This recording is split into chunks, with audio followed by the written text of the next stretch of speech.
हुआ क्या है, आखिर इस दर्द की दवा क्या है।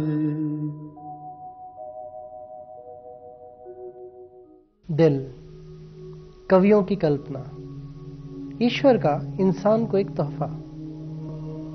रक्त रूपी अमृत से हमारी धमनियों में जीवन धारा को प्रवाहित करने वाला एक अद्भुत यंत्र।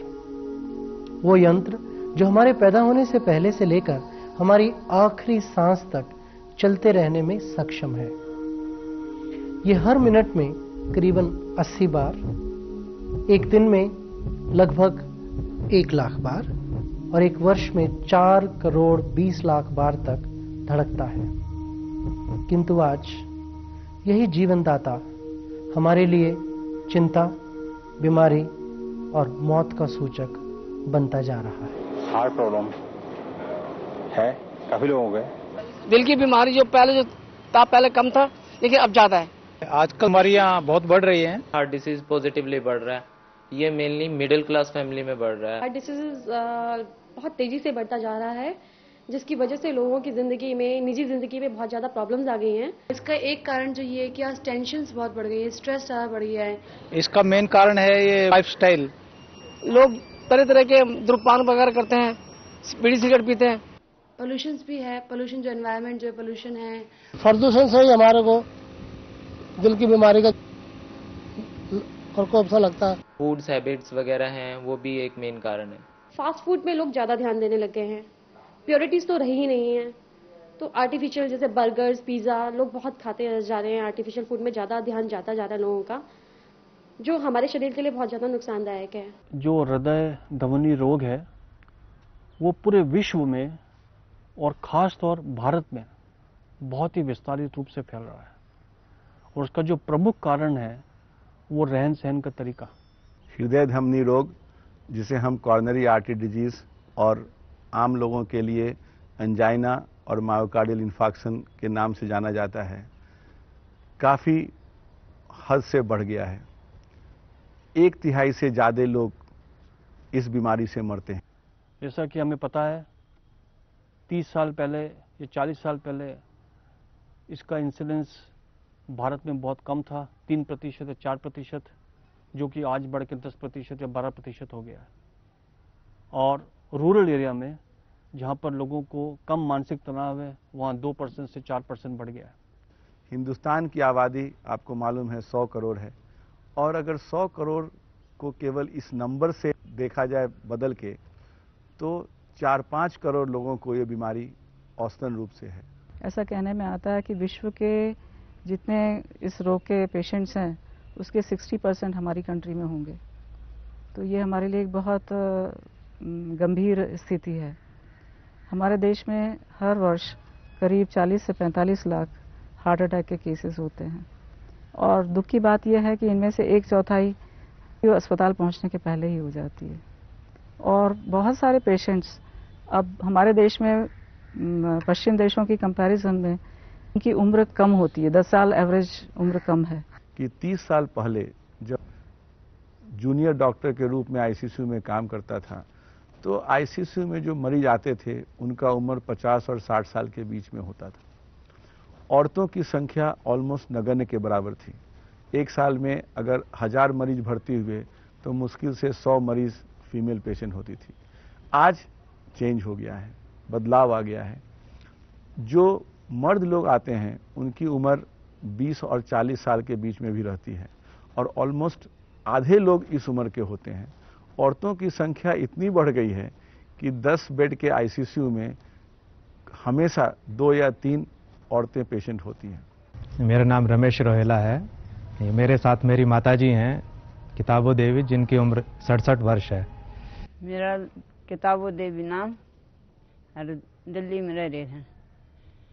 तो मेरा घबराहट हुआ थी ज़्यादा, चलने में सांस चढ़ता। वर्ष 2001 में इन्हें पहली बार ऐसा महसूस हुआ कि चलने में दिक्कत होती है, सांस फूलता है, सीढ़ी चढ़ने में सांस फूलता है। तो 2003 वर्ष तक कोई विशेष ध्यान नहीं दिया गया। होम्योपैथिक या छोटी मोटी दवाइयों से काम चलता रहा है और इस तरफ तो ध्यान ही नहीं गया था। फरवरी 2003 में ठीक से टेस्ट कराने पर पाया गया कि इनको हृदय रोग की बीमारी है और 2 आर्टरीज 83% ब्लॉकेज। तो एंजियोग्राफी के लिए मैंने गई तो उसने एंजियोग्राफी करी, उसमें आ गया यहाँ का आ गया तो बाईपास सर्जरी लिख दी। तो मैं घबरा गई, डर गई। मैं कहा मैं फिर आऊँगी, अभी तो मैं जाऊँगी, अभी नहीं करवाऊँगी। मेरा नाम परेश दवे है, अंधेरी से आया हुआ हूँ। एज मेरी 38 है और मैं इंश्योरेंस सेक्टर में काम करता हूँ। मेरे को फर्स्ट अटैक 21 दिसंबर को आया था 2001 में। उसके बाद विथिन 6 मंथ्स 17 मई को दूसरा अटैक आया था। मैं अनुराधा सिंगल हूँ। 2001 में मेरे को अटैक आया दिसंबर में। दूसरा दिन सुबह मेरी एंजियोग्राफी कराई और उसमें ब्लॉकेज थी तो साथ के साथ ही एंजियोप्लास्टिक कर दी, जो कि मेरी 3 बार हुई एंजियोप्लास्टिक। फिर मतलब सारी वो हुई, 2 स्टंट पड़े। ऐसा क्यों हो रहा है ये तो शायद मैं एक रूप से नहीं बता सकता हूं, लेकिन ऐसा हो रहा है ये सही है। आज मैं आपको बता रहा हूं इतने ज़्यादा यंग एज में ये कार्डियोवास्कुलर डिजीज हो रही हैं, डायबिटीज, हाइपरटेंशन हो रहे हैं, मेंटल एलिमेंट हो रहे हैं, बिकॉज कम से कम इंडिया के अंदर सोसाइटी में तनाव इतना ज़्यादा है। उसकी वजह से हम अपने लोगों को मार रहे हैं और बच्चों को, आने वाली जनरेशन को जल्दी से जल्दी मौत की तरफ ढकेल रहे हैं। जहाँ तक हम इनको, अगर हम कन्वेंशनल और नॉन कन्वेंशनल रिस्क फैक्टर्स के टर्म में बात करें तो कन्वेंशनल रिस्क फैक्टर्स में आता है या तो आपकी फैमिली हिस्ट्री है, या फिर आपको ब्लड प्रेशर की बीमारी है, या डायबिटीज की बीमारी है, या आप स्मोकिंग करते हैं, अल्कोहलिज्म है, या आपको ज़्यादा स्ट्रेस एंड स्ट्रेन है। आज हम हार्ट अटैक के जो रिस्क फैक्टर कहते हैं, जिसमें ब्लड प्रेशर, डायबिटीज़, मोटापा और एक्सरसाइज की कमी और ज़्यादा कोलेस्ट्रॉल, ये तो हम बातें करते हैं, लेकिन इससे केवल 2 या 3 टाइम ज़्यादा हार्ट अटैक आने के चांसेस होते हैं। लेकिन अभी ये देखा गया है कि जो बहुत सारे अलग रिस्क फैक्टर्स है, जैसे देह अभिमान, जलसी, एक दूसरे की कंपेयर करना और मानसिक तनाव, जिसके बारे में कोई भी व्यक्ति, कोई भी डॉक्टर पेशेंट्स को सलाह नहीं देता या उसे पता नहीं रहता कि इसके बारे में क्या सलाह दी जाए। और ये आज एक मेजर रिस्क फैक्टर बन गया है हार्ट डिसीज आने का। जो नॉन कन्वेंशनल रिस्क फैक्टर्स है उनमें अत्यधिक गुस्सा करना, गुस्सा एक्सप्रेस्ड हो या दबा के रखा हो, फिर हॉस्टिलिटी, रिवेंजफुलनेस, दूसरों से बदला लेने की भावना, दूसरों के प्रति नफरत, आइसोलेशन, जब हम दूसरों से कट के रहते हैं, हम जब या फिर हमारी परिवार में हमें सपोर्ट नहीं मिलता है, जब हम अकेला महसूस करते हैं, तब ये हृदय रोग होने की भी संभावना बढ़ जाती है। इनके हृदय रोग के विशेष एक कारण भय, डर और सामाजिक प्रतिष्ठा पूरी ना मिलने के कारण, ये एक कारण है इनके हृदय रोग का। आग में घी का काम किया कि वर्ष 2003 अप्रैल में, जैसे मैंने बताया, मुझसे उन्हें कुछ विशेष स्नेह था मेरी इकलौती 16 वर्षीय पुत्री का निधन होने के कारण, और उसके उपरांत मेरे पत्नी से संबंध विच्छेद होने के कारण इन्हें और आघात पहुंचा और इनके दिल पर और कुठाराघात हुआ। मेरा नाम MP अग्निहोत्री है, मैं चंडीगढ़ से हूं। मैं चंडीगढ़ स्टेट कोऑपरेटिव बैंक में जनरल मैनेजर था। तो लाइफस्टाइल मेरा जैसे बहुत ही बुरा जिसको कह सकते हैं, तो डॉक्टर साहब तो मन में सोच रहे थे कि एनिमल इंस्टिंक्ट सारे हैं, सभी बुराइयां हैं। ड्रिंक्स भी मैं डेली करता था, खाना ऑलमोस्ट 1 महीने में 28 दिन बाहर खाता था, क्लब्स में ज़्यादा खाना होता था और लेट आना, लेट खाना, तो ऐसी सारी जो बुराइयां जैसे होती हैं सब थी मेरे को severe pain in both the arms and the chest बहुत ज़्यादा हुआ। 2001 में मेरे को हार्ट अटैक हुआ। 25 जुलाई 2001 में हुआ था ये।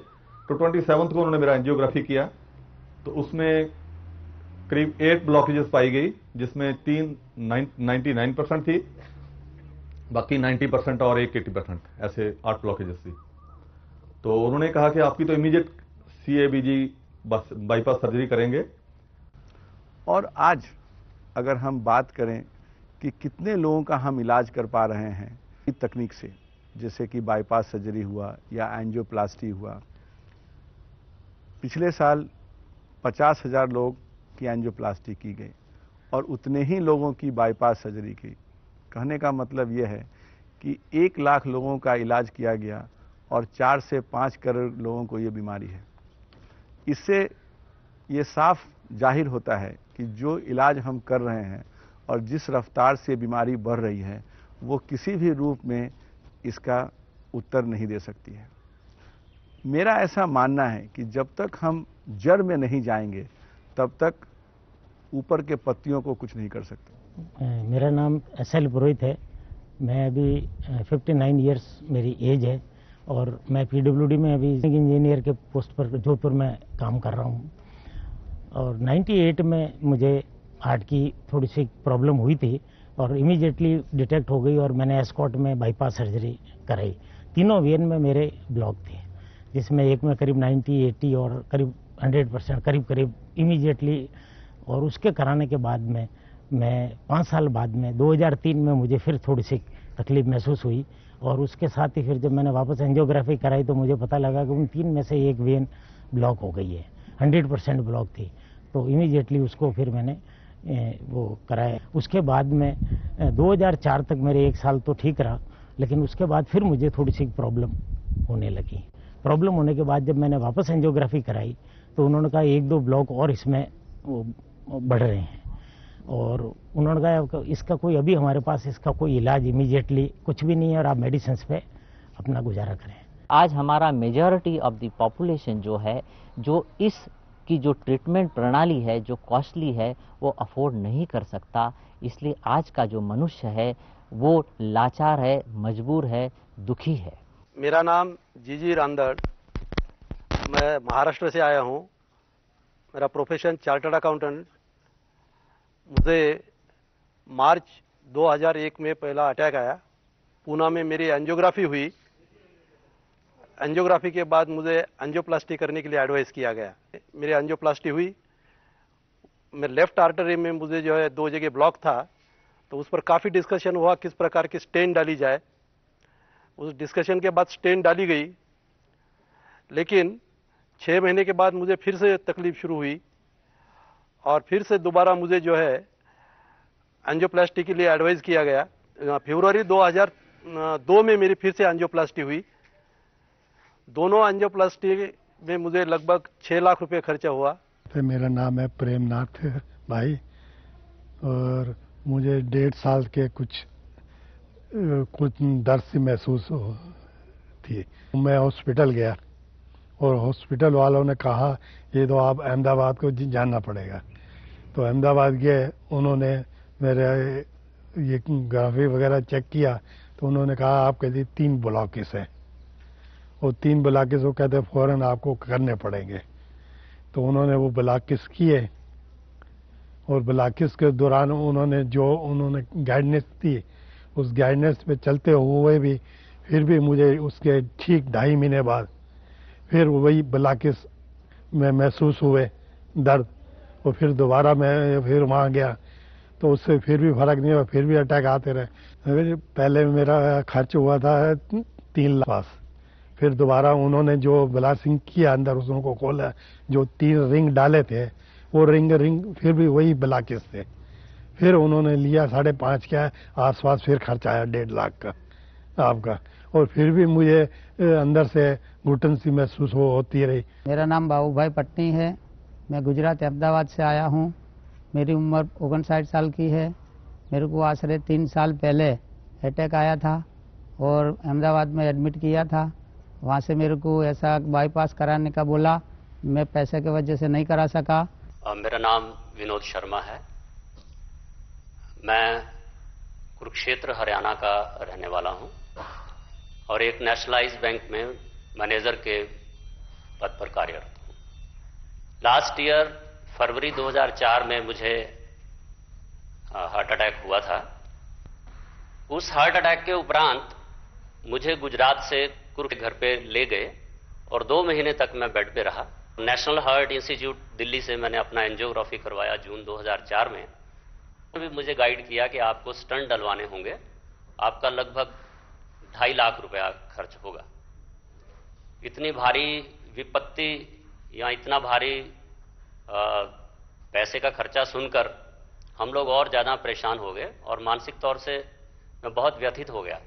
जिस हिसाब से ये बीमारी बढ़ रही है, आज की जो प्रेजेंट मैनेजमेंट ट्रीटमेंट जो पद्धति है वो पूरे मास लेवल पे उसको कवर नहीं कर सकती। इसलिए हमें ये देखना होगा कि मास लेवल पे हम इसका क्या इलाज कर सके। ये तो हमें पता है कि हार्ट डिजीज की एक्सटेंट क्या है, और ये भी पता है कि अगर जो उसको हम ट्रीट करने की कोशिश करेंगे तो दुनिया के सारे हार्ट इंस्टीट्यूट्स भी इतना सर्जरी या एंजियोप्लास्टी नहीं कर सकेंगे। तो इसका प्रिवेंशन इज द क्योर। अगर आप देखें वेस्टर्न वर्ल्ड में तो आज की डेट में वहाँ पर रोग कम हो रहा है, क्योंकि उनका रहन सहन का तरीका बदल रहा है। जो ईस्टर्न वर्ल्ड है वो वेस्टर्न वर्ल्ड को है, और जो वेस्टर्न वर्ल्ड है वो ईस्टर्न वर्ल्ड को फॉलो कर रहा है। तो हमें सीखना है और ये देखना है कि इस रोग पे रोकथाम की जाए, और रोग पे रोकथाम करने के लिए हमें कुछ अच्छे मॉड्यूल तैयार करना होंगे जिससे कि भारतवर्ष इस रोग से वंचित रहे। हमारे सोच के ढंग, खान पान, सोने का समय और एक प्रतिस्पर्धा की इच्छा हमें धीरे धीरे अपने आप से लड़ने और हृदय रोगों की ओर अग्रसर करती जा रही है। लेकिन क्या सकारात्मक सोच इन सब को बदल सकती है? आबू स्थान भारत के इस शांत वातावरण में इसी पर एक बहुत महत्वपूर्ण शोध चल रहा है। ग्लोबल हॉस्पिटल के कार्डियोलॉजिस्ट हमारे आदरणीय डॉक्टर सतीश गुप्ता जी ने आज से 7 वर्ष पहले इस बात की ओर ध्यान दिया और औरों का भी खिंचवाया, और उन पर काफ़ी अपना टाइम दिया है, मेहनत की है, रिसर्च की है, स्टडी की है, और लगभग 1000 या उससे भी अधिक पेशेंट्स को, मरीजों को उन्होंने स्वास्थ्य वापस कैसे उनको प्राप्त हो, उनकी दिल की बीमारी के ऊपर वो विजय कैसे पाएं, उन्होंने उनको एक नारा ही दे दिया कि आप दिल के मरीज नहीं, आप दिल वाले हैं। एक पॉजिटिव अप्रोच उन्होंने उनको दी, जीवन के प्रति, स्वास्थ्य के प्रति एक नया दृष्टिकोण दिया, और उसके साथ साथ उन्होंने प्रैक्टिकल गाइडेंस दी। फरवरी 98 में ये प्रोजेक्ट शुरू किया गया ministry of health and family welfare के अंडर, और इसमें हमारे साथ रक्षा अनुसंधान परिषद ने हमारे साथ सहयोग किया। वहाँ का जो defence institute of physiology and allied sciences है, वहाँ के साइंटिस्ट हमारे साथ थे, और इसमें हमने एक हमने बहुत ही unique user friendly healthy lifestyle programme develop किया, जो कि बहुत सरल है, सभी उसको यूज कर सकते हैं, किसी भी धर्म के हों, किसी भी जाति के हों, किसी भी उम्र के हों। और इसको हम स्टडी रिसर्च की, उसमें इसकी क्या इसकी ये एफिकेसी कहें या उसको एफिकेसी को नापा गया। एक mount Abu open heart trial, एक आबू हेल्दी हार्ट ट्रायल। हम एक यूनिक स्टडी, साइंटिफिक स्टडी हमने इनिशिएट किए थे जब मैं defence institute of physiology and allied sciences की निदेशक था। उस time doctor APJ Abdul Kalam पूरा हमारा DRDO defence research and development organisation की साइंटिफिक एडवाइज़र थे। उस टाइम हम माउंट आबू में डॉक्टर गुप्ता और ग्लोबल हॉस्पिटल रिसर्च सेंटर में काम कर रहे हैं, कार्डियोलॉजिस्ट हैं, उनके साथ मिलके एक यूनिक स्टडी इनिशिएट किए थे, जिस स्टडी में हम लाइफस्टाइल इंटरवेंशन के ऊपर उसको एक्सपेरिमेंट किए थे। अगर हम मन और तन के बीच में एक बहुत अच्छा, बहुत गूढ़ा समावेश ला सकते हैं तो किसी भी डिजीज को हम कंट्रोल कर सकते हैं। ये सोच दिमाग में रखते हुए हमने हार्ट डिजीज को रोकने, आगे बढ़ने से रोकने के लिए, या डिजीज हो चुकी है उनकी आर्टरीज खोलने के बारे में एक्सपेरिमेंट्स किए। इसमें हमने 2 ग्रुप बनाए, एक जिसको हमने स्वस्थ जीवन शैली दिया, दूसरा कंट्रोल ग्रुप। और जो स्वस्थ जीवन शैली ग्रुप था उसमें हमने उनको इस यूनिक यूजर फ्रेंडली जो हेल्दी लाइफस्टाइल प्रोग्राम था इसको दिया, और कंट्रोल ग्रुप में हमने डाइट, कम वसायुक्त, अधिक रेशे वाला शाकाहारी भोजन दिया, और सुबह शाम सैर को बताई गई, और जो यूजुअल मेडिसिन दवाइयां चल रही थी वो चलती रही। और कंट्रोल ग्रुप और जो हमारा स्वस्थ जीवन शैली ग्रुप था उसको हमने राजयोगा मेडिटेशन, तनाव से मुक्त होने के लिए राजयोगा मेडिटेशन, और वही आहार स्वस्थ, कम वसायुक्त, अधिक रेशे वाला शाकाहारी भोजन और सुबह शाम सैर, और वही दवाइयां चलती रही। और दोनों ग्रुप्स को ये सहूलियत कि उनको कभी भी तकलीफ हो तो अपनी बाईपास एंजियोप्लास्टी करा सकते हैं। कैट प्रोग्राम में शुरू में हमें पेशेंट्स को मोटिवेट करने में थोड़ी सी डिफ़िकल्टी हुई थी।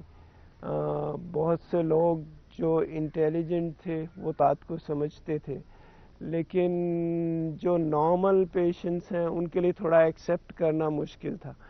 पर धीरे धीरे ज़्यादातर रोगी आते गए। फिर उसके बाद जिन लोगों को फ़ायदा हुआ, जिन लोगों के जीवन में परिवर्तन आया, उनकी क्वालिटी ऑफ लाइफ इम्प्रूव, तो उन्होंने पेशेंट्स को मोटिवेट किया। हेल्दी शब्द का अर्थ ही है हील दाई, अर्थात हील योर सेल्फ। हम खुद अपने स्वास्थ्य के लिए खुद जिम्मेवार हैं। इसके लिए उनको इसमें ट्रेनिंग दी जाती है कि हम अपने स्वास्थ्य को कैसे बनाए रखें। दूसरा, स्वस्थ का अर्थ है स्व माने आत्मा, स्था माना स्थित। स्व माना इनर सेल्फ, स्था मीन्स कॉन्शियस, दैट मीन्स स्वस्थ मीन्स इनर सेल्फ कॉन्शियस।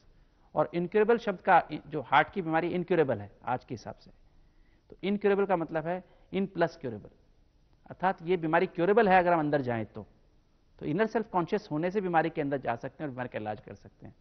और तीसरी बात है कि इसमें हम multi dimensional approach, soul mind body medicine, आत्मा, मन और तन तीनों एनर्जी का बैलेंस करें, स्पिरिचुअल एनर्जी, मेंटल एनर्जी और फिजिकल एनर्जी, तभी हम सदा स्वस्थ रह सकते हैं, सदा खुश रह सकते हैं। कोरोनरी आर्टरी डिजीज का 3 कारण है। एक तो उनका ज़्यादा तनाव, स्ट्रेस, और दूसरा है जब भी लोग फैट ज़्यादा लेते हैं, अभी जंक फूड ज़्यादा लेते हैं, और तीसरा है हम सेडेंटरी लाइफस्टाइल में फिजिकल एक्सरसाइज नहीं करते हैं, और दफ्तर में भी कुर्सी में बैठ के काम करते हैं और मोबिलिटी नहीं है। सो सेडेंटरी लाइफस्टाइल, ये तीनों फैक्टर्स है आर्टरी डिजीज का कारण है। सो इसलिए हम लाइफस्टाइल इंटरवेंशन में ये तीनों को हमने इस्तेमाला है। पहले तो स्ट्रेस के लिए ब्रह्म कुमारी राजयोगा मेडिटेशन इस्तेमाल किया है। जब भी कोई आता है तो सबसे पहले तो यही बताता है, जब वो ये हेल्दी लाइफस्टाइल कॉन्सेप्ट को समझ जाता है तो यही कहता है हमें इस चीज़ की नॉलेज ही नहीं थी। तो इसका मतलब मैं फिर यही कहती हूँ कि लैक नॉलेज या सेल्फ रियलाइजेशन, सेल्फ अवेयरनेस की उनके अंदर कमी होती है। नॉलेज मिलती है तो कहता है कोई बदलता है, नहीं बदलता, मैं जरूर बदलूंगा। जैसे कि हम जानते हैं कि खुद को अगर हम बदलते हैं, स्व परिवर्तन से विश्व परिवर्तन हो सकता है। विचार कोई हवा में बुलबुले नहीं है। विचार हमारे दिमाग में जैसे भी आएगा, दिमाग उसी के हिसाब से रिस्पॉन्स करेगा। जिसको भी बीमारी होती है पहले वो अपने आप को चेंज करता है, उसका इफेक्ट उसकी पत्नी के ऊपर भी पड़ता है। वो कहती है भाई इनका स्वभाव बहुत चेंज हो गया, पहले क्रोध करते थे, चिंता में रहते थे, लेकिन अब वो चिंता कम हो जाती है। तो उनको भी अच्छा लगता है, बच्चों को भी अच्छा लगता है। पहले बच्चे उनके पास जाने से डरते हैं, वाइफ कुछ अपनी बात शेयर करने से डरती है, लेकिन अब वो शेयर कर सकती है। तो इस तरीके से जब उनके अंदर व्यवहार में परिवर्तन आता है तो उनका पूरा फैमिली चेंज हो जाता है। और उनको हम टेक्निक बताते हैं कि वैसे भी कोई प्रॉब्लम है, चाहे ऑफिस के अंदर आती है या घर में या कोई सामाजिक प्रॉब्लम आती है, तो हमें उस प्रॉब्लम को टैकल करने के लिए सोल कॉन्शियस स्थिति के अंदर रहना जरूरी है। लवफुल होकर, शुभ भावना रखते हुए और शांति से हम किसी भी प्रॉब्लम को सोल्व कर सकते हैं। अगर हम किसी प्रोसेस से अपने विचारों की दिशा को नेगेटिव थॉट्स की बजाय पॉजिटिव थॉट्स लाना शुरू कर दें, जो खुशी से भरे हुए हो, सबका सुख चाहने वाले हो, तो आपका जो ब्रेन है वो सिंपैथेटिक नहीं बनाएगा, पैरासिम्पैथेटिक एक्टिविटी देना शुरू करेगा और खुशी के हार्मोन आने शुरू करेंगे आपके ब्रेन से। जो स्ट्रेस हार्मोन है वो कम बनने शुरू हो जाएंगे, तो आपके दिल के ऊपर जिसे बोझ कहते हैं वो कम हो जाएगा। हार्ट डिजीज डिले होगी या नहीं भी हो सकती है। जिनको हो गई है उनकी रिग्रेशन या आर्टरीज उनकी खुलनी शुरू हो जाएगी। दूसरा है low fat high fibre diet. उनका डाइट रेगुलेशन में फ्रूट्स, वेजिटेबल्स और फैट कम किया है और 15 ग्राम रोज फैट कंट्रोल किया था। कहा जाता है जैसा अन्न हार्ट की बीमारी में अन्न का बहुत महत्व है, भोजन का बहुत महत्व है। अगर हम अधिक वसायुक्त भोजन खाते हैं और जिसमें रेशा कम हो, ऐसा और नॉन वेजिटेरियन या मांसाहारी भोजन हार्ट की बीमारी पैदा करता है। ऐसा बहुत सारी रिसर्च स्टडीज में पाया गया है। किंतु अगर हम कम वसायुक्त, अधिक रेशे वाला शाकाहारी भोजन ग्रहण करते हैं तो उससे ये पाया गया है रिसर्च के डिफरेंट और रिसर्चेज में भी और हमारी रिसर्च में भी, तो हार्ट अटैक की संख्या कम हो जाती है। इस प्रोग्राम में, सीएडी प्रोग्राम में, जो हम अपने पेशेंट्स को एडवाइस करते हैं या सलाह देते हैं भोजन खाने की, तो उसमें 3 बातें हैं। ये खाली नहीं कि क्या खाना है, कब खाना है और कैसे खाना है। तीनों बातें बहुत इंपॉर्टेंट हैं। तीसरा है सुबह और शाम 30 या 45 मिनट पैदल जाना है, वॉकिंग, रेगुलर वॉकिंग करना है। तो जैसा कि हम इनको बता रहे हैं, हमारे इस प्रोग्राम का, सीएडी प्रोग्राम का जो मुख्य जो पार्ट है वो है, जैसे हमने बताया, Rajyoga, diet and exercise. Exercise जो हमारे यहाँ है वो सिंपल वॉकिंग है, सिंपल सैर, सुबह और शाम सैर करनी है। और सैर कैसे करनी है? सुबह सूर्य उदय के बाद और शाम को से पहले, क्योंकि धरती पर सिर्फ प्लांट्स ही ऑक्सीजन बनाते हैं। और ये देखने में आया, रिसर्च डिफरेंट जो रिसर्च हुई है उसमें पता लगा है कि सुबह सुबह जब सूरज निकलता है उसमें प्लांट सबसे ज़्यादा ऑक्सीजन बनाते हैं और शाम को दिन छिपता है तो फिर ज़्यादा ऑक्सीजन बनती है। दोपहर के टाइम ऑक्सीजन कम हो जाती है, रात के टाइम प्लांट्स जो हैं वो कार्बन डाइऑक्साइड।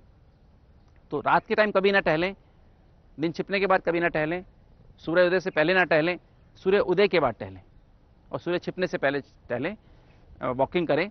और इसमें जो नियम है वो ऐसा है कि एक बार स्नान कर लिया जाए, स्नान करने के बाद टहलें, पेट साफ हो जाए, पानी, उसके बाद स्नान कर लें ताकि छोटे छोटे जो स्वेट ग्लैंड्स के पोर्स खुल जाएं। उसके बाद आप वॉकिंग करना शुरू करें। सूर्योदय जैसे आजकल 6:15 बजे हो रहा है तो 6:15 बजे वॉकिंग करना शुरू करें। और शुरुआत जैसे हम कार चलाते हैं इसी तरह से वॉकिंग करनी होती है। पहले फर्स्ट गियर लगाएं, फिर सेकंड गियर, फिर थर्ड गियर, फिर फोर्थ गियर, स्पीड बढ़ाते जाएं। अर्थात 5 मिनट वार्मिंग अप पीरियड और फिर मेंटेन करने का 30-35 मिनट मेंटेन करिए और फिर 5 मिनट कूलिंग डाउन पीरियड।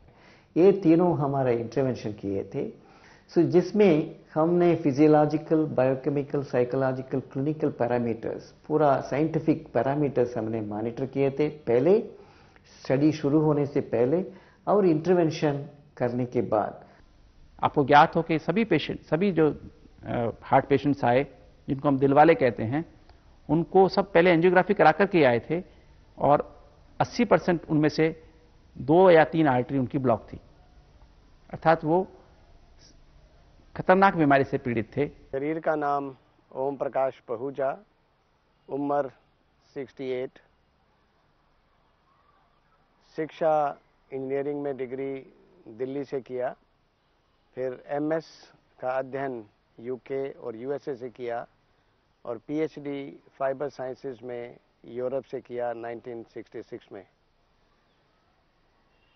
30 साल इंडस्ट्री में काम करने के बाद पिछले 15 साल से मेरा व्यवसाय है मैनेजमेंट कंसल्टेंट और उसके लिए मुझे काफ़ी देशों में घूमना पड़ता है और मेरे इस वक्त 27 देशों में कामकाज और ऑफिस हैं।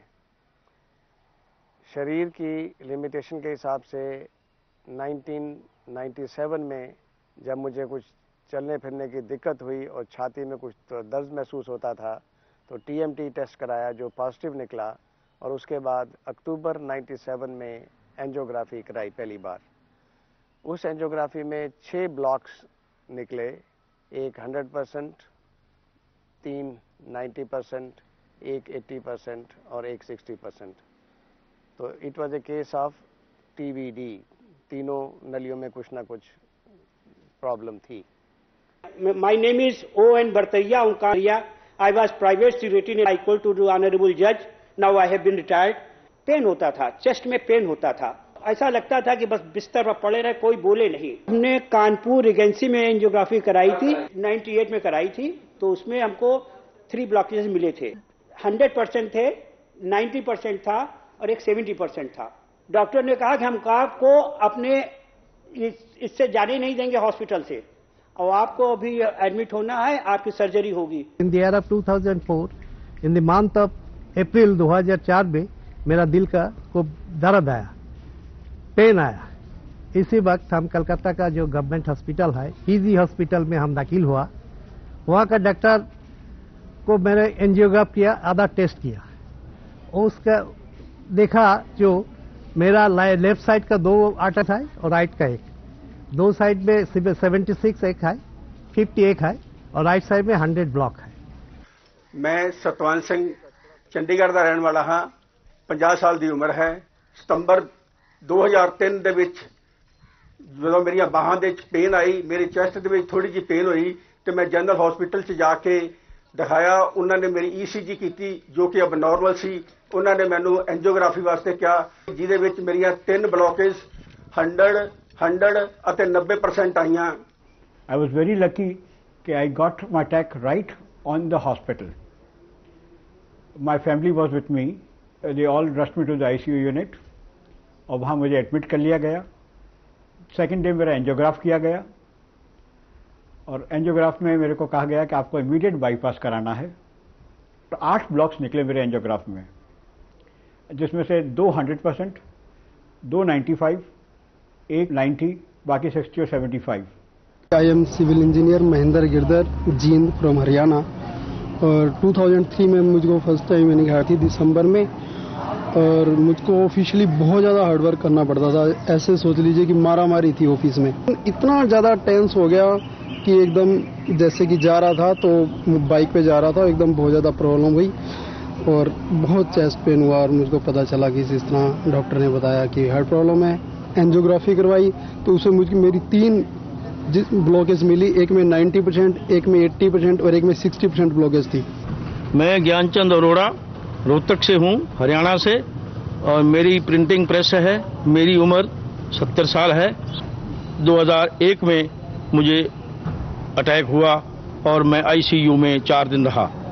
फिर 2002 में मैंने एंजियोग्राफी दिल्ली ऑल इंडिया में कराई कि आपका तो एक 100% है, एक 90 और 80 है और 3 ब्लॉक और हैं जो 50-60 के करीब हैं, तो आपको तो ऑपरेशन कराना पड़ेगा। मेरा नाम दीनदयाल संघानी, जयपुर राजस्थान से। मेरी उम्र 59 ईयर्स है। 10-15 कदम चलने पे मेरे को पसीना और दम उठता था। मैंने SMS हॉस्पिटल जयपुर में एंजियोग्राफी कराई तो उसमें 95% एक में और 80% दूसरी आर्टरी में ब्लॉकेज मिला। मेरा नाम है मणिभाई प्रजापति। मैं महसाणा गुजरात से आया हूँ।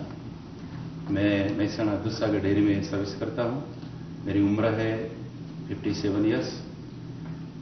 मेरे को ये हृदय रोग की बीमारी 27/10/2003 रात को 2 बजे मेरे को एहसास हुआ, घबराहट हुई और 2 हाथ मेरे को दुखने लगे। उस टाइम मैंने डॉक्टर साहब को फोन किया तो डॉक्टर साहब ने बताया कि तुम अभी तुरंत हॉस्पिटल में दाखिल हो जाओ। तो मैं हॉस्पिटल में दाखिल हुआ, 7 दिन तक रहा। फिर बाद में दिसंबर को यह गुप्ता साहब को मैं मिलने को आया। गुप्ता साहब जब मिला तो मेरे सब रिपोर्ट ये सब कुछ देखा तो उन्हें बताया कि तुम्हें अभी कराना पड़ेगी। एंजियोग्राफी जब कराया तो एंजियोग्राफी में मेरे को 4 ब्लॉक आई, एक 99 है, 95 है और 80 और 70, ये 4 नली ब्लॉक बताई। मेरा लौकिक नाम BL महेश्वरी है। मैं जोधपुर से हूँ, बाई प्रोफेशन एडवोकेट हूँ। तो 30 सितंबर 2000 को अजमेर में एक जूरिस कॉन्फ्रेंस थी और आफ्टरनून के सेशन में मुझे एक पेपर पढ़ना था। तो उसके थोड़ा 10-15 मिनट पहले मेरी तबीयत एकदम ख़राब होने लगी। मुझे ऐसा लगा जैसे मेरा गला घुट रहा है, मेरे से सांस नहीं लिया जा रहा है और मेरी आवाज़ बंद सी हो रही है। तो मेरे को ऐसा लगा कि मैं ये पेपर पढ़ नहीं पाऊँगा। हम अहमदाबाद गए, नेक्स्ट डे हमारी एंजियोग्राफी हुई और शाम को जब मुझे उसका रिजल्ट देखने को मिला तो मैं हैरान हो गया कि मेरे LAC में 3 ब्लॉक हैं और RAC में मेरे 4 ब्लॉक हैं। और RAC में जो मेरे ब्लॉक थे वो ओपनिंग में ही थे ब्लॉक 80% और मिडिल में थे 90%। मेरा नाम मणिलाल सिंह रावल है। मैं सरूखगंज राजस्थान से आया हूँ। मुझे 3 साल पहले हार्ट अटैक हुआ था जो काफ़ी दर्द हो रहा था। तो मुझे अहमदाबाद कृष्णा हार्ट हॉस्पिटल ले गए। उस समय डॉक्टर ने बताया कि इनकी हार्ट की पंपिंग 5% है और बोले ये काफ़ी तकलीफ है, इनको एंजियोप्लास्टी जरूर करानी हो। फिर उसके बाद ऑपरेशन हुआ। धीरे धीरे मुझे मैं शक्तिहीन हो गया था, बिल्कुल मुझ में ताकत नहीं थी, घुटन से महसूस होती थी और थोड़ा भी चलता था मुझे थकान महसूस होती थी। मेरा नाम मोहन भाई प्रजापति, मैं कलोल से गुजरात से आता हूँ। मुझे 3 साल पहले 2002 में जब दर्द हुआ अपना एंजियोग्राफी का, तो एंजियोग्राफी हमारा 3 ब्लॉकेज आया, एक 80%, एक 70%, एक 50%। तो उसी टाइम डॉक्टर ने हमें बताया आपको तुरंत दाखिल हो जाना है, आपको एंजियोप्लास्टी करनी होगी। मेरा नाम योगेंद्र भाई पटेल है। मैं अहमदाबाद का नेटिव हूँ और मैं इंडस्ट्रियलिस्ट हूँ। मुझे जून 99 में पहला अटैक आया, उसके बाद में सेकंड अटैक अगस्त 99 में आया और फैमिली मेंबर्स और फैमिली डॉक्टर्स ने ये फाइनल किया कि मुझे बाईपास ऑपरेशन करना है। एंजियोग्राफी किया। एंजियोग्राफी के बाद में पता हुआ कि मुझे 3 ब्लॉकेज है और मेरा EF जो है हार्ट का इजेक्शन फैक्टर वो 20 था। तो डॉक्टर लोग मेरे पास आके मुझे बताया कि भाई आपका बाईपास ऑपरेशन ये कंडीशन में 20% EF में हो नहीं सकता है, तो आपको कैसे भी हालत में ये ऑपरेशन करने जाएंगे हम लोग तो रिस्क है और आप बच नहीं सकोगे। ऐसी हालत में मुझे ना बोल दिया और सजेस्ट किया कि आप मेडिकल ट्रीटमेंट पे आप अहमदाबाद वापस जाके मेडिकल ट्रीटमेंट लो और जहाँ तक जी सको वहाँ तक जियो। मैं डायबिटीज, BP और एंजाइना पेन के बीच में, जीवन और मृत्यु के बीच में मैं जिंदगी निकालता था। ऐसा मैंने 1.5 बरस सोते सोते निकाल। सभी को अपनी साथी के साथ बुलाया, जीवन साथी के साथ बुलाया गया। उनको यहाँ 7 दिन ट्रेनिंग दी गई। 7 दिन ट्रेनिंग देने के बाद उनको वापस उनके घर के पास जो ब्रह्मा कुमारीज के राजयोगा सेंटर्स हैं, भारत में लगभग 7000 केंद्र हैं, उनके घर के पास उनसे अटैच कर दिया गया, जहां पर उनको डेली बेसिस पर नियमित रूप से फॉलो किया गया और हर हफ्ते उनके ग्रुप सपोर्ट सेशंस या कहें उनको आपस में मिलना जुलना उनका रखा गया ताकि अपने आपस में बात कर सकें। और 6 महीने पर फिर उनको बार बार बुलाया गया, 6-6 महीने पर बुलाया गया और 1 साल पर उनकी एंजियोग्राफी दोबारा कराई गई। उनके जो दूसरे पैरामीटर्स जो हमने रिसर्च किए थे, जो स्टडी किए थे, उनके मानसिक स्तर के विश्लेषण, उनकी अंदर शांति की अवस्था कैसी है, वो EEG के द्वारा और हार्ट रेट वेरिएबिलिटी के द्वारा नापी गई। उनकी जो है जो cholesterol levels, bad cholesterol and good cholesterol levels, उनके सब नापे गए। शुगर लेवल्स नापे गए। हार्मोन्स के लेवल, 2 तरह के हार्मोन्स होते हैं, तनाव वाले हार्मोन्स और खुशी वाले हार्मोन्स, दोनों को नापा गया। पेशाब में और खून में नापा गया था और उनको भी इंडिपेंडेंट ऑब्जर्वर्स बनाए गए थे, इंडिपेंडेंट स्टडी के ऑब्जर्वर्स बनाए गए थे। उन लोगों ने उसको रिजल्ट्स को एनालाइज किया और 1 साल के बाद उनके रिजल्ट्स को देखा गया और इन पेशेंट्स को अभी तक हम फॉलो कर रहे हैं। दोनों ग्रुप में क्या क्या परिवर्तन होता है, फर्क पड़ता है। हम पैरामीटर्स हर 6 महीने के अंदर एक बार हमने किया था। उसमें हमने देखे हैं काफ़ी पेशेंट्स में रिग्रेशन, मतलब कहीं वो ब्लॉक हो गया, कोरोनरी ब्लड वेसल्स ब्लॉक हो गया, वो खोलना शुरू हो गया, जिसमें क्लॉट होता है वो डिसॉल्व होना शुरू हो गया। इसलिए और पेरिफेरल सर्कुलेशन, परफ्यूशन बोलते हैं, मायोकार्डियल परफ्यूशन, उसका इम्प्रूवमेंट भी हमने साइंटिफिक रूप में हमने दिखाया कि एंजियोग्राफी में उनके जो ब्लॉकेजेस थे, जिन लोगों ने इस प्रोग्राम को नियमित रूप से फॉलो किया, ब्लॉकेजेस काफी कम हो गए। एवरेज में लगभग 11% ब्लॉकेज कम हुआ, एवरेज, जो कि अभी तक का सबसे अधिक है। और जो 100% ब्लॉकेजेस थे, जैसे कहते हैं बहुत, उसमें हड्डी जैसे, बोन जैसे बन जाते हैं, वो भी खुल गए, जो कि पहली बार ही किसी रिसर्च में शो किया गया है। मैंने प्रोग्राम फरवरी 98 में गुप्ता जी के नीचे माउंट आबू में फरवरी 98 पहले बैच में मुझे ज्वाइन होने का सौभाग्य मिला। इस प्रोग्राम में हर 3 और 6 महीने के बाद हम आते थे और 7 दिन रहने का प्रोग्राम होता था। और इस प्रोग्राम में डाइट, एक्सरसाइज और राज योगा मेडिटेशन को सिखाया जाता था। और उसके बाद रिपीट एंजियोग्राफी मैंने जुलाई 2000 में निकाली, जिसमें सिर्फ 2 ब्लॉक ही रह गए और 4 ब्लॉक ख़त्म हो गए। 100% ब्लॉक में कोलेटरल्स डेवलप हो गए जो नलीफाई हो गया, एक 90% जो था वो 0 हो गया, और एक 80 और 60% वाले जो 2 ब्लॉक थे वो प्लाक्स रह गए छोटे से। वर्ल्ड के कोई कार्डियोलॉजिस्ट ये नहीं मानते थे कि कोई कोरोनरी आर्टरी में डिपॉजिट का रिग्रेशन हो सकता है, ये वर्ल्ड के कोई कार्डियोलॉजिस्ट नहीं मानते थे।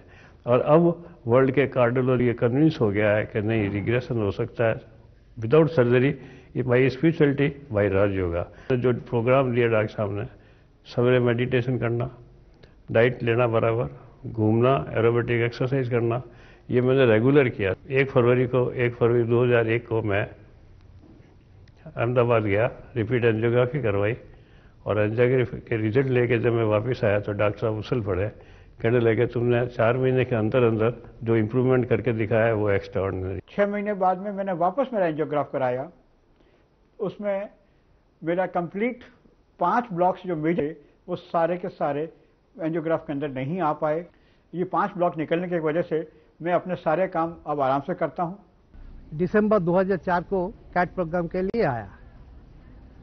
कैट प्रोग्राम तो किया और ट्रेनिंग लिया, उसके बारे में डॉक्टर जी ने जो बोला, meditation, medicine, exercise and food, वो भी हम उसका बाद 9 मंथ हो गया हम फॉलो करता है। वो जो दिल का दर्द था वहाँ उस समय पेन था, वो 1 महीना बाद से मेरा काम हो जाता था। और अभी जो हम आया मैं बहुत अच्छा है। मैं डॉक्टर सतीश गुप्ता जी नाल ਕੰਟੈਕਟ ਕੀਤਾ ਤਾਂ ਉਹਨਾਂ ਨੇ ਮੈਨੂੰ ਕਿਹਾ ਕਿ ਸਤੰਬਰ ਦੇ ਵਿੱਚ ਹੀ ਕੈਂਪ ਲੱਗ ਰਿਹਾ ਹੈ, ਤੁਸੀਂ ਆ ਜਾਓ। ਕੈਂਪ ਦੀ ਪਹਿਲੇ ਦਿਨ ਹੀ ਮੈਨੂੰ ਇਸ ਤਰ੍ਹਾਂ ਮਹਿਸੂਸ ਹੋਇਆ ਕਿ ਮੈਂ ਜਿਵੇਂ ਇੱਕ ਸਵਰਗ ਦੇ ਵਿੱਚ ਆ ਗਿਆ ਹਾਂ। ਮੈਂ ਜਿਹੜਾ ਸਿਰਫ 2 ਕਦਮ ਹੀ ਵੀ ਨਹੀਂ ਚੱਲ ਸਕਦਾ ਸੀ, ਮੈਂ ਤੀਜੇ ਦਿਨ 20 ਮਿੰਟ ਪੂਰਾ ਚੱਲਿਆ।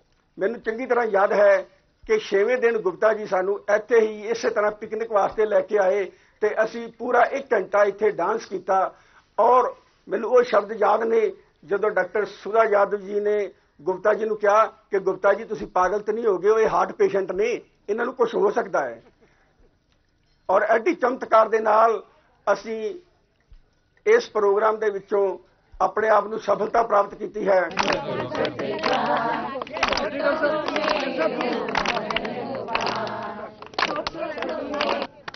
आज आप देख रहे हैं कि ये जो दिलवाले पहले दिन आए थे तो मुश्किल से चल पाते थे और बहुत ही उदास थे, और आज 5 दिन के बाद ये जब इस प्रोग्राम को फॉलो किया है, प्रोग्राम को समझा है, मन में इनके डर खत्म हो गया है और ये सब डांस कर रहे हैं, गाना गा रहे हैं और चेहरे चमक रहे हैं, खुश हैं, है ना। मुझको यहाँ का पता चला कैट प्रोग्राम चल रहा है तो ये मैंने फ्रेंड किया। तो जब मुझको हार्ट प्रॉब्लम हुई थी उसके बाद मैंने ये सोचा था कि एक प्रकार से जैसे कि मौत नज़दीक है अब, और मैं ऐसे डर से जीता था। लेकिन अब जबकि ये मेरा 3रा सेशन है अटेंड करने का कैट प्रोग्राम का, और मैं बिल्कुल निश्चिंत हो गया हूँ। मेरी लाइफस्टाइल इतनी चेंज होगी, मैं कुछ भी काम कर सकता हूँ, कितना भी दौड़ सकता हूँ, और जो आम आदमी कर सकता है मैं वो कर सकता हूँ। यहाँ मैं आया और उसके बाद यानी ये प्रोग्राम अटेंड किया 2003 में सितंबर में, फिर उसके बाद जून में 4 में, फिर और उसके बाद फिर दोबारा इन्होंने कहा एंजियोग्राफी दोबारा करवाई तो उसमें काफ़ी फ़र्क मिला एंजियोग्राफी में, और मैं अब बिल्कुल फर्स्ट क्लास हूँ। 70 साल हूँ, सारा दिन मैं सवेरे भी अपना काम करता हूँ और आता जाता भी हूँ, हर काम करता हूँ। मुझे मेरे मिलने वालों ने बताया कि माउंट आबू में इस हृदय रोग का शिविर लग रहा है, तो उस शिविर के अंदर मैं यहाँ आया। 7 दिन तक हमारे को यहाँ पे रखा गया था और सभी तरह के राजयोग, एरोबिक एक्सरसाइज और खान पान किस तरह से खाना चाहिए ये सब हमारे को यहाँ सिखाया गया व खिलाया गया। उसके बाद मैं जयपुर में वापस अपने घर गया तो इसी तरह से मैंने पूरा जिस तरह से यहाँ हमारे को रखा गया, सिखाया गया, उसी तरह से हमने पूरा ये सब चीजें चालू किया। ऐसे हम 5 दफे 6 दफे यहाँ पर आए और इस तरह से जिस तरह से बताया गया उसी तरह से हम रहने लग गए। उसके बाद डॉक्टर सतीश गुप्ता की सलाह पर दोबारा हमने उसी हॉस्पिटल में उसी डॉक्टर साहब से कराई, तो जो 95% वाली जो हमारी ब्लॉकेज थी वो बिल्कुल क्लियर हो गई और जो 80% वाली थी वो आधी से ज्यादा वो भी खुल गई। मेरे जो पहले जो चलने में तकलीफ रहती वो सब खत्म हो गई। मैं 4-5 किलोमीटर डेली मॉर्निंग वॉक और शाम को इवनिंग वॉक करने लग गया। घर में जो पहले मेरे जो व्यापार में इस बीमारी के कारण से जो तकलीफें आई थी, व्यापार कम हो गया था, वो व्यापार वापस उससे भी ज्यादा तादाद में वापस चालू हो गया। जब दोबारा रिपीट एंजियोग्राफी करवाई गई तो उसमें उसका रिजल्ट देखने को मिला कि जो मेरा 100% का ब्लॉक था वो एक बिल्कुल गायब हो गया, बाकी जो दूसरे ब्लॉक थे वो बिल्कुल ना जैसे रह गए। अब मैं स्वस्थ हूँ, मुझे कोई तकलीफ नहीं है, मैं आराम से चल फिर सकती हूँ, सब कुछ कामकाज कर सकती हूँ घर का। 2 साल के बाद मैंने रिपीट एंजियोग्राफी करवाई तो उसमें मेरा जो 4 ब्लॉकेज था, 2 नली में 4 ब्लॉकेज था, वो सब में रिडक्शन भी आ गया और मेरा जो इजेक्शन फ्रैक्शन 20 था वो 37 ये ऐसा पहली बार हुआ उसी टाइम पे, और इजेक्शन फ्रैक्शन आज मेरा 45 है। आज हम लोग बहुत खुशी में हैं और मेरे घर वाले भी बहुत खुशी में हैं, और खुशी जैसी खुराक नहीं ऐसा हमको आज लगता है। कैट प्रोग्राम था यहाँ पर ग्लोबल हॉस्पिटल में फॉर द फर्स्ट टाइम। वहाँ पर तो डॉक्टर साहब ने वहाँ अपना प्रोग्राम चल रहा था, उसी में हमने आपसे रिक्वेस्ट करके परमिशन लिया। जबकि 7 डेज था, 3 डेज ऑलरेडी हो चुका था, तो वहाँ चौथे रोज से जो हमने 3 ही रोज में अंदर हमको काफ़ी रिलीफ मिलने लगी वहाँ पर। और कुछ नहीं था, वो डॉक्टर साहब ने जैसा बताया कि meditation, aerobic exercise, vegetarian diet यही है, और एक्चुअली हम इसको फॉलो कर रहे हैं बराबर। और इस समय हम 3-4 किलोमीटर घूमते हैं आराम, बिना घूमे रहा नहीं जाता है। मेरे को ऐसा लगा ये कैड प्रोग्राम में कि मैंने मेरे जीवन में 55 साल तक जो मैंने जीवन बिताई वो ऐसा मेरे को एहसास हुआ कि यहाँ आने के बाद जो मेरा रहना बोलना सब बदल गया, मेरा जीवन बदल गया और मैं अच्छी तरह से ढंग से काम करता रहता हूँ। सुबह 4 बजे से रात को 10 बजे तक मुझे ऐसा कोई थकावट की रुकावट भी नहीं आती है। यहाँ आके जब माइन्यूटली ऑब्जर्व किया, क्लासेस अटेंड की, तब पता चला कि हम तो बहुत से गलत नोशंस अपने दिमाग में पाले फिरते हैं। हमें बहुत सा ऐसा लगता है कि हम ठीक हैं, लेकिन यहाँ आके पता चला कि राइट वे क्या है, लाइफ को जीने का तरीका क्या है। यहां पर आकर मैंने राजयोग सीखा। मैंने रिपीटेड एंजियोग्राफी दोबारा से करवाई है जुलाई 2005 में, और मुझे सभी ब्लॉकेज में 25% का फायदा हो चुका है। वैसे चलने फिरने में, घूमने में, डेली एक्टिविटीज में मुझे किसी प्रकार की कोई कठिनाई नहीं है, और पहले से मैं ज्यादा एक्टिव हूं। और मैं सभी भाई बहनों से जो मुझे सुन रहे हैं उनसे निवेदन करना चाहूंगा कि वो यदि स्वस्थ भी हैं तब भी किसी ना किसी प्रकार से यहां संपर्क करके इस कार्यक्रम का फायदा जरूर उठाएं। राज योगा पद्धति को अपने जीवन में जरूर अपनाएं। फिर मैंने यहाँ कैंप में एंट्री लिया आबू में, तो तब से मैं ये कैंप का एंट्री करता हूँ और मैं 7 दिन का कैंप जो होता है वो मैं एंटरटेन करता था और उसके बाद में तो मैं हर कैंप के अंदर मैं सेवा देता हूँ। आज मेरी कंडीशन बहुत बढ़िया है, इसी वजह से मैं सेवा देता हूँ। से मैंने अटेंड किया अपना यहाँ कैट, और कैट से मुझे काफ़ी पड़ा और काफ़ी स्थिति में अब मैं चल फिर सकता हूँ। जब से मैंने ये प्रोग्राम अटेंड किया है तो एक अंदर जो डर था वो सब डर पूरा निकल गया और अब मैं एकदम फ्री हो गया हूँ। मुझे पहले जो तकलीफ होती थी एंजियोप्लास्टी करने के बाद भी, वो तकलीफ अब नहीं महसूस होती है। एकदम खुशी में रहता हूँ और सब काम पहले जैसा है पूरे एफिशिएंसी करता हूँ। उसके बाद हम यहाँ आए कैट प्रोग्राम में, तो उसके बाद मेरे को मतलब यहाँ आके बहुत रिलीफ मिला। मेरी शुगर उस टाइम बहुत ज़्यादा हो गई थी, लेकिन उसके बाद जो इनकी डाइट बताई हुई थी मैंने वो बिल्कुल वही फॉलो किया, तो वो मेरी मतलब शुगर बिल्कुल कंट्रोल है। और कोलेस्ट्रॉल भी मेरा काफ़ी ज़्यादा था, उसमें भी बहुत फ़र्क पड़ा है। फिर यहाँ हमारी सेंटर की बहन के वजह से माउंट आबू आया और डॉक्टर गुप्ता जी से मिलकर शिविर में एडमिट हुआ।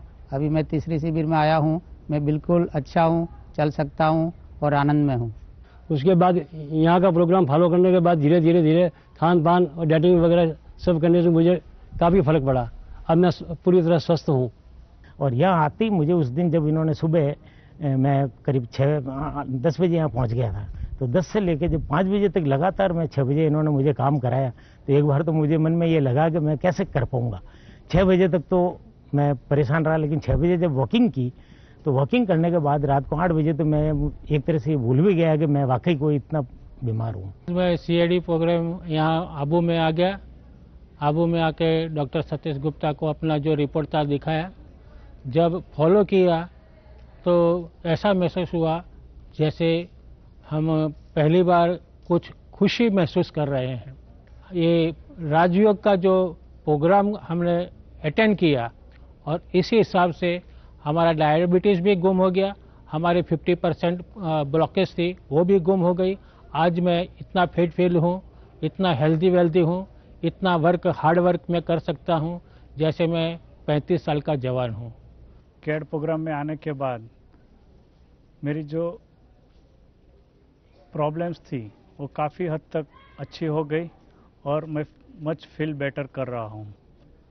अब मैं काफ़ी अच्छा महसूस करता हूँ और मुझे कोई भी तकलीफ़ दिक्कत लगती नहीं है। और पहले जो मेरे को ये हार्ट के बारे में फियर्स था वो एकदम दिल से निकल गया है। मन में कोई भी तरह का डर नहीं है। और आगे भी मैंने अभी तो मन से निकाल ही दिया है कि मैं हार्ट पेशेंट हूँ और मेरे को बाईपास सर्जरी या कोई भी ऐसी सर्जरी करवानी नहीं है। जब ब्रह्मा कुमारी के बारे में हमें पता हुआ तो मैं माताजी को लेकर सितंबर 2003 में डॉक्टर गुप्ता द्वारा प्रोग्राम चलाए गए प्रोग्राम में इनको लेकर शरीक हुआ और यहाँ पर जो उन्होंने समझाया 100% फॉलो करने के बाद आज मैं ये पाता हूँ कि इनकी मानसिक स्थिति पहले से बहुत अच्छी है। डर और भय कम हुआ है पहले से और सीढ़ी चढ़ने में इन्हें परेशानी नहीं होती है और 2-3 किलोमीटर दिन ये वॉक बिना किसी परेशानी के कर सकती हैं। बल्कि मुझे तो ये कहते हुए बड़ी खुशी होती है कि इनके हृदय रोग की वजह से मुझे भी अपने जीवन में भी इतनी शांति और ये प्राप्त हुई है कि जो एक बुरे दौर से मैं गुजर रहा था, न केवल इनका हृदय रोग ठीक हुआ है बल्कि मेरी मानसिक स्थिति भी बहुत अच्छी हुई है। ये एक विशेष अचीवमेंट इस प्रोग्राम की मैं बता सकता हूँ। 6 महीने तो बहुत दूर है।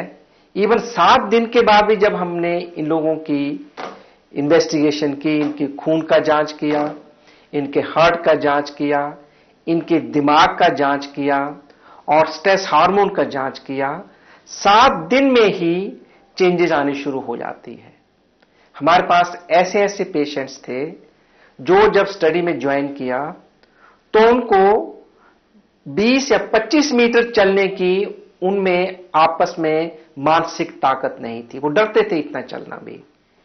7 दिन के बाद ये पेशेंट 1.5 या 2 किलोमीटर बगैर किसी प्रॉब्लम के चलते थे, और 6 महीने के बाद तो कुछ पेशेंट इवन स्विमिंग तक करते हैं। और जब रिजल्ट्स हमारे सामने आए, बिना किसी भेदभाव के जो रिजल्ट्स हमारे सामने आए हैं, उनसे ये पता लगता है कि पहली बात तो उनका वजन जो था लगभग एवरेज 5 किलो के आसपास कम हो गया, क्योंकि मोटापा एक बड़ा कारण है भारत में। पॉट बेली से कहते हैं, पियर शेपेड ओबेसिटी कहते हैं, नाशपाती जैसा बीच का हिस्सा मोटा और ऊपर नीचे पतला, ये एक बड़ा कारण है हार्ट की बीमारी का, वो कम हो गया। दूसरा जो मुख्य कारण है बैड कोलेस्ट्रॉल और गुड कोलेस्ट्रॉल। टोटल कोलेस्ट्रॉल जो है लगभग 25% कम हो गया, बैड कोलेस्ट्रॉल 31% कम हो गया, गुड कोलेस्ट्रॉल 16% बढ़ गया, और ट्राइग्लिसराइड जो है लगभग 31% कम हो गए, और बैड से गुड कोलेस्ट्रॉल का रेशो जो है वो 37% कम हो गया। जो रेशो लगभग 5 के पास था वो 3 से भी कम हो गया। साथ साथ उनको जो स्ट्रेस हार्मोन्स थे वो कम हो गए, काफी अच्छी मात्रा में कम हो गए, चिंता वाले, तनाव वाले हार्मोन्स, और खुशी वाले हार्मोन बढ़ गए।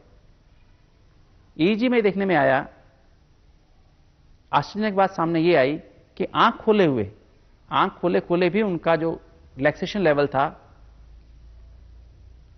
वो काफी अच्छा पाया गया। लगभग 400% अल्फा रिदम में इंप्रूवमेंट पाई गई।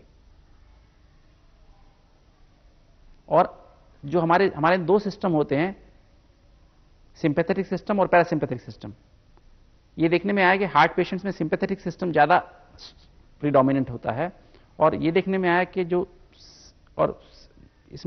इस रिसर्च के बाद, इस प्रोग्राम में आने के बाद ये पाया गया कि इनका जो सिंपैथेटिक और पैरासिम्पैथेटिक सिस्टम दोनों का बैलेंस हो गया। तो ये राजयोगा का मेडिटेशन का ऑब्जेक्टिव, हमें फायदा क्या होता है वो हमें देखने को मिला। इसके अलावा उनकी जो एक्सरसाइज की कैपेसिटी थी, व्यायाम करने की कैपेसिटी थी, जो लोग 500 मीटर भी चल नहीं पाते थे और उनको बहुत सारी दवाइयां खानी पड़ती थी, उनका अब चलने का 4 किलोमीटर हर आदमी आराम से चल पाता है। उनका एना की दवाइयां यूज करते थे वो काफी मात्रा में कम हो गई, लगभग 80% कम हो गई। उनका जो एक्सरसाइज करने के, और जो उनका जो था, जो क्लास 3 पेशेंट मतलब होते हैं जो बेड रिडन ऑलमोस्ट, जो घर में ही चल के भी तकलीफ हो जाती है, ऐसे पेशेंट ऐसे बन गए जो कि बाहर खुले जा सकते, कहीं भी जा सकते हैं, ड्राइव कर सकते हैं, गेम्स खेल सकते हैं, ऐसे पेशेंट्स बन गए, ऐसे दिलवाले बन गए। जब हमने इनका साइकोलॉजिकल प्रोफाइल देखा 6 महीने के बाद, इनका एंगर स्केल मतलब गुस्सा फैक्टर पाया गया जो हार्ट डिजीज पैदा कर सकता है या हार्ट अटैक कर सकता है। गुस्सा, डिप्रेशन, एंजाइटी, इन सभी पेशेंट्स में कम हो गए, और इनकी सेंस ऑफ वेलबींग बहुत अच्छी होगी, पहले से बहुत इंप्रूवमेंट होगी। इनके स्ट्रेस हार्मोन सभी के कम हो गए, सभी पेशेंट्स के, और ब्रेन से जो हैप्पी हार्मोन्स थे वो निकलने शुरू हो गए सभी पेशेंट्स। जब मैं प्रोग्राम अटेंड करने के लिए आया था तो मैंने देखा कि मरीज जो कि दिल वाले जिनको हम कहते हैं यहाँ पे, जो शुरुआत में एक चल पाते थे या इस ग्राउंड के चारों तरफ चलने में उनको थोड़ी दिक्कत होती थी, प्रोग्राम के समाप्त होते होते वो इतना अच्छा महसूस कर रहे थे कि वो 8-10-15 चक्कर और आधे घंटे इस राउंड के अंदर चलने को तैयार थे। और साथ ही साथ वो इतने खुश थे, उनके अंदर से उनकी ये फील चुकी थी कि वो एक हार्ट पेशेंट हैं। और जाने के बाद भी उन्होंने, जिन लोगों ने इस प्रोग्राम्स को मंथ्स और ईयर्स तक फॉलो किया है, उनको भी हम लोगों ने ऑब्जर्व किया कि देखा कि उनमें सिम्टम्स उनके काफ़ी इम्प्रूव हो गए, दवाइयाँ बहुत कम से कम महसूस पड़ रही है। साथ ही कुछ लोगों की एंजियोग्राफी जो पहले हुई थी और जो फिर बाद में हुई, उनको देखा गया कि उनको एंजियोग्राफी में ब्लॉकेज में भी काफ़ी इम्प्रूवमेंट पाया गया। तो कुल मिला के मैं ये कहता हूँ कि इस लाइफस्टाइल प्रोग्राम से जो हार्ट के पेशेंट्स हैं, जिन लोगों की बहुत सारे लोग जिनके की एंजियोप्लास्टी और बाईपास सर्जरी भी हो चुकी है, न केवल वही बेनिफिट हुए बल्कि और बहुत सारे पेशेंट जिनको कि अभी हार्ट की बीमारी आने वाली है या उनको बहुत सारे ऐसे रिस्क फैक्टर हैं, उनको भी बहुत बेनिफिट देखने को मिला। तो ये जो हमारी फैमिलीज में टेंडेंसी है कि बच्चे को प्यार दिखाना है खाने के जरिए, वो एक्चुअली उसको पॉइजन देना है कि आप उसको कहीं हाँ बेटा खा लो, ये भी खा लो, जंक फूड भी खा लो, घी पियो, ये वो करो। उससे क्या है कि वो जो फैटी सेल्स बन जाते हैं बॉडी के अंदर, जो जिसको हम सेहत कहते हैं, वो सारी जिंदगी उसको परेशान करेगा, क्योंकि वो जो सेल्स हैं वो जाते नहीं है एक बार पैदा हो गए तो एक तो हमने अपने जो पेरेंट्स की गलती से बच्चों को ये कर्ज दी गई। उसके बाद ये है कि जो सेकेंड डेकेड में आ जाते हैं 10 से 20 साल की, स्कूल जाते हैं, जब उनको स्पोर्ट्स खेलनी चाहिए सारा टाइम अपनी स्टडीज के साथ साथ, वो कई स्कूलों में आजकल है कि कंपटीशन की वजह से कि कई लोग स्पोर्ट्स में इंडल्ज ही नहीं करते। एंड आई थिंक वो बहुत अनहेल्थी चीज है, बिकॉज पढ़ने से ही नहीं ह्यूमन बीइंग बनता, पढ़ने से ही नहीं लीडर बनता। इसीलिए ये बहुत जरूरी है कि वेल राउंडेड एक्सरसाइज भी होनी चाहिए। जब आप ये चेंज करते हैं, जेनेटिक आप छोड़ दीजिए, उसके लिए आपके हाथ में नहीं है, या अब आपके पास चॉइस नहीं है कि आपके पेरेंट्स कौन थे, बट आपकी डाइटरी हैबिट चेंज हो सकती है। वहां पर आप हल्का खाना लेंगे जिसमें फैट नहीं हो, जिसके अंदर कार्बोहाइड्रेट ज्यादा नहीं हो, अपनी एक्टिविटी बढ़ाएंगे, फिजिकल एक्टिविटी, जैसे बताया रेगुलर, जैसे अब्रॉड में होता है, रेगुलरली आप घूमने के लिए जाएंगे, एक्सरसाइज करेंगे, कुछ गेम एंड स्पोर्ट्स में पार्टिसिपेट करेंगे और तनाव मुक्त रहेंगे, तो ये आपके लिए ही अच्छा है, सेहत के लिए। मैं इस प्रोजेक्ट से बहुत पर्सनल रूप में जुटा हुआ हूं। मैं जहां काम करता हूं मुंबई में जे हॉस्पिटल में, वहां इन मरीजों का एंजियोग्राफी प्रोजेक्ट शुरू होने के पहले किया गया और बाद में किया गया, और मैंने ऐसा देखा कि काफ़ी लोगों में एंजियोग्राफी में जो हार्ट की आर्टरी जो सिकुड़ी हुई थी, उनका जो सिकुड़ीकरण था वो 90% से घट के 60% हो गया, किसी का 70% से घट के इवन 30% हो गया। और सबसे ज़्यादा कि केवल आर्टरी में बदलाव नहीं आया, पेशेंट में बदलाव आ गया। उनकी जो तकलीफें थी, उनको जो एंजाइना होता था आधे किलोमीटर चलने पर, चौथाई किलोमीटर चलने पर, अब वो जो है सो 2 किलोमीटर और 3 किलोमीटर चल पाते हैं। अब तो इसकी एक्सेप्टेंस बहुत बढ़ गई है, और फिर साथ साथ जैसे जैसे रिसर्च की फाइंडिंग्स हमारे पास अवेलेबल हुई, ईजी के रिजल्ट्स और एंजियोग्राम्स जो रिपीट किए, उनके जो रिजल्ट सामने आए, उससे हमारी भी हिम्मत बढ़ी, और पेशेंट्स को भी लगा कि एक नाउ देयर समथिंग, एक ऐसी चीज है जिसको कोई भी रिफ्यूट नहीं कर सकता। Most convincing was this cardiovascular intervention. It has absolute state of art, and this will be the cheapest intervention. Most of the studies I know of in the Western world have always used lipid lowering drugs. It has used exercise and others, but it has also used lipid lowering drugs and a lot of other interventions. This was most impressive, about reaching about 20%, 30% reduction in the block and the other parameters. This will be one of the most cost-effective thing in the community. उन्होंने अपनी research के द्वारा जो अनेक भाई बहनों को guide किया है, उसमें बहुत एक सुंदर बैलेंस्ड दिनचर्या, बैलेंस्ड डाइट और उसके साथ साथ मेडिटेशन, जिसको राजयोग मेडिटेशन हम लोग नाम देते हैं, जिसमें सारा कनेक्शन थॉट प्रोसेस का है। ये जो कैड का प्रोग्राम है, इसके द्वारा जो सबको गाइडेंस मिलती है, इससे अनेक भाई बहनों को लाभ मिला है, और हम चाहते हैं कि भारतवासी खासकर हर एक इसको अपना ले, तो सब भारतवासी सदा स्वस्थ रहें, सदा सुंदर जीवन रहे, और घर घर स्वर्ग बने तो भारत पुनः स्वर्ग बन जाए। जिसको हार्ट की प्रॉब्लम है, उसको आध्यात्मिकता की शक्ति की भी आवश्यकता है, जिससे जीवन के अंदर दिनचर्या सेट रहती है, मानसिक संतुलन ठीक रहता है, शारीरिक व्याधियों से निजात पाता है। तो हर प्रकार से आप देखेंगे कि मनुष्य का जीवन, मन भी स्वस्थ, तन भी स्वस्थ, विचार भी स्वस्थ, और जिनको अपने साथ में रखता है वो भी स्वस्थ रहते हैं। तो इसलिए ये एक जरूरी हो जाता है कि मनुष्य के जीवन में आध्यात्मिकता हो। आता कोई धर्म नहीं है, ये जीवन जीने की एक शैली है, और जिस शैली के आधार पर हम अपने जीवन को व्यवस्थित सुखदायी बना सकते हैं, जिसमें हमारे दिन की दिनचर्या, हमारे विचार, हमारा संग, हमारा आहार, हमारा व्यवहार, ये सब इसके अंतर्गत आते हैं और ये सब दिल की बीमारियों को दूर रखने में एक मददगार सिद्ध होता है। मन में जो बुरे ख्याल है वो दिल को असर करते हैं। नेगेटिव, वेस्ट, तो नेगेटिव तो एकदम दिल की क्या हालत करेंगे, और वेस्ट मेरा अनुभव है कमजोर कर देते हैं। वेस्ट ख्यालात दिमाग को शांत नहीं है तो दिल को दर्द पड़ता है। दिल बड़ी नाजुक है, सेंसिटिव नेचर वालों को दिल में दर्द जल्दी पड़ता है। इसलिए बाबा कहते हैं सेंसिबल बनो, समझदार बनो, सियाने बनो। दिल दिमाग ठीक तो मानो सब कुछ ठीक है। इसलिए ये दिल दिमाग को जो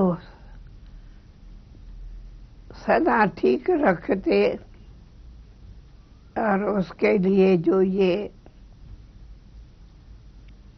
आप लोग का हार्ट के लिए एक्सरसाइज रहती है, ये बहुत अच्छी, सहज और बहुत हार्ट के लिए एकमात्र दवा है। और मुझे आशा है कि मैसेज सारे वर्ल्ड में एज ए प्रिकॉशन सभी मानवता को मिल जाती है तो ये बहुत अच्छा हो सकता है। तो इसका एक मत है, जिन्होंने ये लाभ प्राप्त किए हैं तो उनका अनुभव ब्रॉडकास्ट करते हैं, मीडिया में देते हैं या एक से एक को ये संदेश पहुंचाते हैं तो ये बहुत लाभदायक हो सकता है। परंतु जो हेल्थ के लिए अधिकारी है, अधिकारीगण है, ये जवाबदार है, सरकार है, तो इस प्रोग्राम को बहुत रुचि से लेकर के ये प्रचार करते हैं तो ये बहुत लोगों का जान भी बच जाएगा और देश का संपत्ति भी बच जाएगी। और जो अच्छे अच्छे जो लोग देश में भागीदार है तो वो लोग भी देश का और अधिक सेवा कर सकेंगे। तो मुझे बहुत ही उम्मीद है कि आने सेशन में जब आप इंक्रीज ऑफ फिजिकल एक्टिविटी होगी, डाइट का बच्चों को समझ में आना शुरू होगा, एडल्ट को समझ में आना शुरू होगा, तो कंडीशन ज़्यादा बेटर होंगी। और डेफिनेटली डीआरडीओ काम जो हो रहा है बहुत ही बढ़िया काम है एंड साइंटिफिकली प्रूव्ड काम है जो हमने इम्प्लीमेंट किया है और आगे भी जो आता रहेगा इम्प्लीमेंट करते। इन रिजल्ट्स को देखते हुए जो बेनिफिशरीज थे उन्हें ये महसूस किया कि ये प्रोजेक्ट बड़ी आसानी से सारी जनता तक फैलाया जा सकता है, क्योंकि इसमें कोई कास्ट इन्वॉल्व नहीं थी और बड़ा सिंपल प्रोग्राम है जिसमें हम low fat high fibre diet का इस्तेमाल करते हैं, वेजिटेरियन डाइट, एरोबिक एक्सरसाइज का योग करते हैं और राज योगा मेडिटेशन करते हैं। तो इसमें कोई कास्ट इन्वॉल्व नहीं है और ये परमानेंट इलाज है और इससे लाइफस्टाइल भी चेंज होता है। तो इसको ध्यान हुए और इस प्रोग्राम को आगे दुनिया तक पहुंचाने के लिए हमने एक फाउंडेशन बनाया जिसका नाम है healthy heart education and research foundation. अब इस प्रोग्राम के तहत 3 किस्म के प्रोग्राम हम लोगों ने सोचे हैं। एक है प्रिवेंटिव प्रोग्राम जिसमें हम जिन लोगों के हाई फैक्टर्स हैं जैसे डायबिटिक है, ब्लड प्रेशर है, मोटापा है, जिनको हार्ट अटैक होने की ज़्यादा संभावना है, उनको एक्सपोज करेंगे, अवेयर करेंगे कि देखिए ऐसा अडॉप्ट आप हार्ट अटैक से बच सकते हैं। और दूसरे हमारे प्रोग्राम है जिसको हम होलिस्टिक हीलिंग बोलते हैं, जिससे कि अपना हार्ट की अपनी स्थिति को आप सुधार सकते हैं। और तीसरे हमारे प्रोग्राम है जो बाईपास करवा लिया है या एंजियोप्लास्टी करा ली है, आगे कॉम्प्लिकेशंस ना आए और अपने स्वास्थ्य को वो ठीक रख सकें और अपना जीवन शैली अच्छी रख सकें, उसके लिए प्रोग्राम है। गवर्नमेंट ऑफ इंडिया इस बारे में है कि हार्ट डिजीजेस का नंबर बढ़ रहा है और उसका प्रकोप बढ़ रहा है, तो एक जातीय स्तर में हार्ट फाउंडेशन बना के कॉस्ट इफेक्टिव कैसे होगा, जो आम जनता जिसको इस्तेमाल कर सकते हैं, ताकि उनको ये expensive treatment of very marginal benefit जो बाईपास वगैरह होता है उसमें से काफ़ी परसेंटेज बहुत एक्सपेंसिव है और काफ़ी का बेनिफिट भी लॉन्ग टर्म नहीं है। तो मैं डॉक्टर गुप्ता के साथ बात और करने का देखने का सौभाग्य मिला था। मुझे लग रहा है उसमें बहुत सारे गुण हैं। हम लोग एक नेशनल कंसल्टेशन प्रोसेस करेंगे जहां सारे विशारद लोग आएंगे, स्पेशलिस्ट, और फिर उनसे बात करेंगे, डॉक्टर गुप्ता से भी बात करेंगे। आप जानते हैं डॉक्टर्स डिफर, तो बिठा के उनको एक कंसेंसस बिल्डअप करेंगे। मुझे लेकिन पर्सनली लग रहा है डॉक्टर गुप्ता जो काम किए हैं वो सही है और उसको बड़ा सीरियसली हम लोग देखेंगे। अब गवर्नमेंट इस पॉलिसी को बढ़ातरी तुला हुआ है, इस साल के आखिर तक हम कुछ सिद्धांत में पहुंच जाएंगे। हालांकि मैं ये कहता हूं कि मेरा कोई रिलीजियस बिलीफ नहीं है, मैं कोई सेक्ट का एडवोकेसी नहीं कर रहा हूं, लेकिन डॉक्टर गुप्ता और आपके ब्रह्म कुमारी लोगों का जो राजयोग है उसका बेनिफिट तो मैंने देखा हूं। ये कार्य बहुत सराहनीय है। विश्वाओं, शरीरों और दिलों को सर्वांगीण रूप से बदलने की इच्छा मनों में है। वैज्ञानिक शोध के सकारात्मक नतीजे हमारे सामने हैं, परंतु क्या ये काफी होगा? ये कार्य तभी पूरा हो सकता है जब हर व्यक्ति इसमें सम्मिलित हो। इस प्रयास में हर किसी की आज से ही निश्चय बुद्धिबन बदलाव लाने की जरूरत है, क्योंकि हम अपनी जीवन शैली में किस प्रकार का और कितना परिवर्तन लाते हैं, इससे ही ये निर्भर होगा कि हमारा कल कितना सुनहरा होगा और हम कितने स्वस्थ हैं, क्योंकि स्वस्थ दिल हमारे अपने हाथ में है। सर्वे भवन्तु हीनाः, सर्वे सन्तु निरामयाः, सर्वे भद्राणि पश्यन्ति, मा कश्चित् दुःखभाग् भवेत्। सर्वे भवन्तु सुखिनः, सर्वे सन्तु निरामयाः, सर्वे भद्राणि पश्यन्ति, मा कश्चित् दुःखभाग् भवेत्।